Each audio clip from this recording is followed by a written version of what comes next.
Bayangkan, sebuah lembaga pendidikan yang sudah ratusan tahun berdiri, tempat jutaan santri menimba ilmu dan menanamkan nilai kebangsaan, tiba-tiba menjadi sasaran framing negatif di layar kaca nasional. Hati bergetar dan jantung berdegup kencang. Itulah yang dirasakan oleh banyak kalangan ketika menonton siaran Trans 7 yang menayangkan kehidupan di Pondok Pesantren Lirboyo, Kediri, Jawa Timur. Tapi dengan narasi yang ternyata tidak sesuai dengan fakta gambar yang ditampilkan, rasa kecewa dan geram bercampur jadi satu. Bukan karena tidak boleh dikritik, tapi karena yang ditayangkan bukan fakta, melainkan asumsi. Tayangan itu menggambarkan seolah-olah kehidupan di pesantren penuh dengan hal negatif. Padahal, pesantren adalah benteng moral bangsa, lembaga pendidikan yang lahir jauh sebelum Indonesia merdeka, mencetak pejuang, ulama, dan cendekiawan yang menjaga keutuhan negeri ini. Pesantren menjadi ruang belajar tentang toleransi, moderasi, dan cinta tanah air. Tempat di mana perbedaan dihormati dan keikhlasan menjadi dasar kehidupan. Tapi sayangnya, siaran yang seharusnya mendidik malah justru menyudutkan.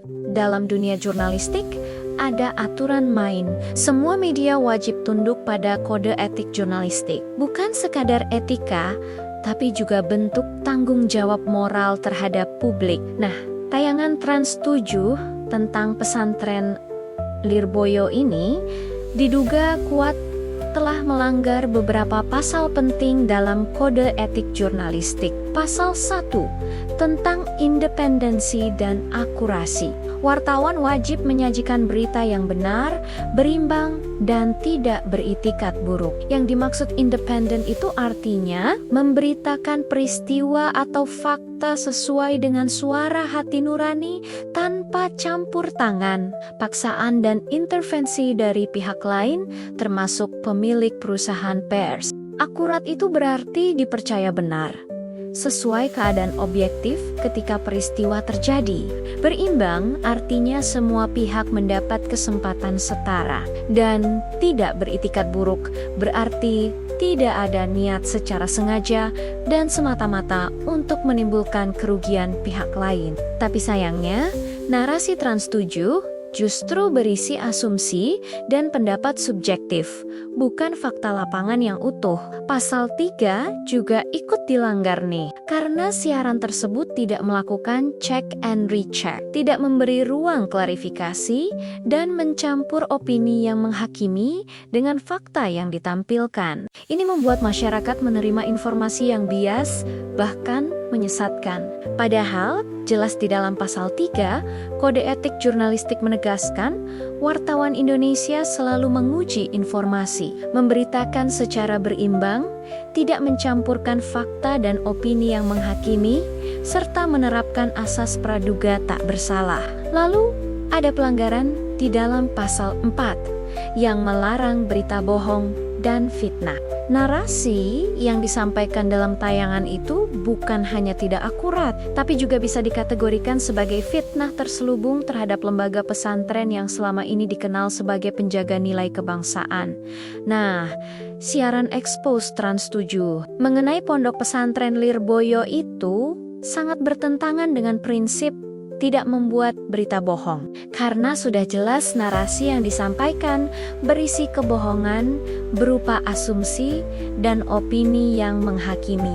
Pidana pencemaran nama baik yang diatur pasal 45 ayat 4 Undang-Undang ITE memang adalah delik aduan, sehingga hanya pihak pesantren Lirboyo yang dapat mengajukan laporan pidana kepada kepolisian. Tetapi soal fitnah, sebagaimana dimaksud pasal 45 ayat 6 Undang-Undang ITE, itu delik umum, sehingga tanpa adanya laporan dari korban, maka oleh karena tindak pidana tersebut sudah menyebar, disiarkan secara nasional di TV nasional dan telah diketahui khalayak umum, maka seharusnya kepolisian bisa langsung bertindak melakukan penyelidikan dan penyidikan atas dugaan terjadinya tindak pidana fitnah tersebut. Dan jangan lupa, ada juga yang dilanggar di dalam pasal 8 Kode Etik Jurnalistik yang jelas menyebut wartawan tidak boleh menulis berita berdasarkan prasangka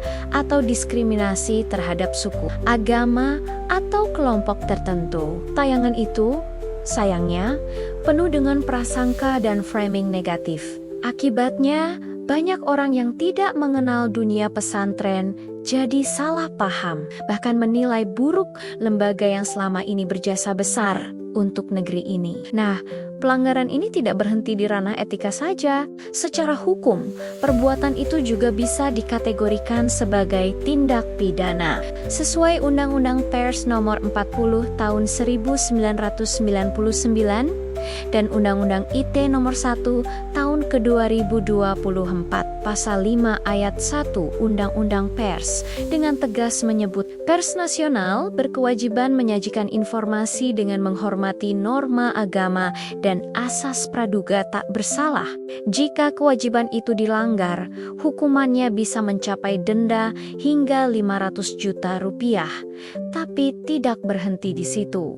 Dalam Undang-Undang ITE, perbuatan menyerang kehormatan atau nama baik pihak lain melalui media elektronik bisa dikenai pidana penjara hingga 4 tahun dan denda maksimal 750 juta rupiah. Artinya, jika Trans 7 tidak bisa membuktikan kebenaran tayangannya, maka siaran itu bisa dikategorikan sebagai fitnah, dan ini bukan lagi sekadar pelanggaran etika, tapi sudah masuk wilayah hukum pidana. Tapi, di balik semua ini, ada hal yang jauh lebih dalam dari sekadar hukum.